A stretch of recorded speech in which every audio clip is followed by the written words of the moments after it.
feel like a Friday. 'Cause the weekend's in your eyes. 'Cause the weekend's in your eyes. And I don't always fall right into it. The fight now, I want all of this. I don't know how you do it. Got me so messed up and stupid. And there's something in your touch just takes me home. Replaying in my head when I'm all alone. Oh, you know you're my favorite song. 'Cause your love is sweet like honey and warm, so sunny. And you make it so hard and I just lose my mind. And when I much prefer the times of being a struggling student over these times of being a struggling adult. You know what I mean? So for years, I was in university. It was great. Not really though. It sucked. But the great part was people would not fucking harass me about my life. And now they really do. You know? Fuck. To be a young adult nowadays is quite a challenge. You have all this giant societal pressure your whole lives to have a job and a mortgage and a career and blah blah blah. Big family, etc. White picket fence. But this place also has a fucking railroad, so they're kind of killing it. So happens to be my parents' neighbors. Anyways, so all this societal pressure and a society that's collapsing. Wow, you know that I'm struggling when I'm stuttering. Life's rough in 2022. So also I just left my mom's house and it's sad. Every time I ever go there, I usually cry because it's just like I never know what it was until kind of today. I was like, why am I so sad? Why can't I do this? Why can't I be here? Etc. And I think I figured it out. It's kind of just a very vast amount of loss and death has happened at my mom's and my stepdad's house. It's where I first learned what death was. Like the first time I ever encountered death was my cat died, and then my grandpa on my dad's side died. This was when I was a kid, and I had never known what death was before those two. And it always struck me that I felt more sad and I cried more for my cat than my grandpa, who I didn't know that well. And I was like, I must be the worst person in the world.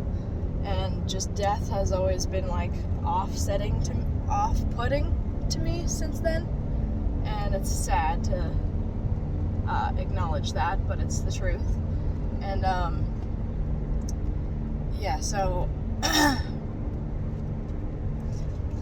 so it's just it just holds so much memories of sadness and loss. I also moved out of my mom's house, and that was just a really sad time. I never thought that I would move out. I really like the acreage. I like the country life. I like living beside Okotoks. It was great. Look where it's kind of stormy. It looks like it's going to be a storm sometime soon, but other than that, it's beautiful out here. Other than the rapid growth as well. So anyways, yeah, when I moved out, it was just like sadness, and I cried so much and stuff. And then I also remember being like a kid and crying so much for leaving whenever I left, you know, for summer camp and stuff like that. I was really attached to my parents and like my house and my cats and being at home because I was an only child and an introvert. So all of those things made me very much addicted to my house and a homebody since I was a child. And yeah, so when I go there also, not just death, but like my cat is there. My cat that I had since I was like 13 or something. She's got to be like 15 or something years old, so that's got to be, I might be right around that age.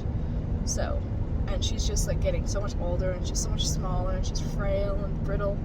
And I love her so much. Her name's Izzy. I'll make a video with them soon, but I just visited them, and every time I ever see Izzy, I just cry. And I can cry just thinking about it, and I'm not going to. So I'm going to move on. And yeah, so every time I ever go there, it's just like a wave of emotion. And also, I used to have a best friend that lives right beside my mom's house.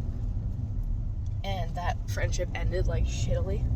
And I just have, like, bitter memories about that. So, like, good memories of having a friend living so close. And, like, I had a bunch of friends with their family and stuff like that. But how it ended and the fact that it ended and how close we were the whole time growing up is just, like, a tragedy, you know? I realized I recently just got married and I didn't think about her even one time. Like, getting married, getting ready to get married. I never thought about her in terms of, like, inviting people, which just shows, like, wow, I have come so far. Thank God. But, yeah, so, yeah. That's all, I guess. I don't have any much more to say. I don't have much more to say, but that's just been on my mind. Okotoks in general also is kind of like a whole place of loss. It's like where so much hope was for me. Like, growing up, I had so much hope. I had so much ambition for the world. I had so many plans. It's so sad that the world is so fucked up now, you know? So every time I ever come here, it's like a wave of nostalgia that was like good memories, but also like a different version of me tied here, you know? Okay. I'm going to stop recording now. Bye. Have a great day.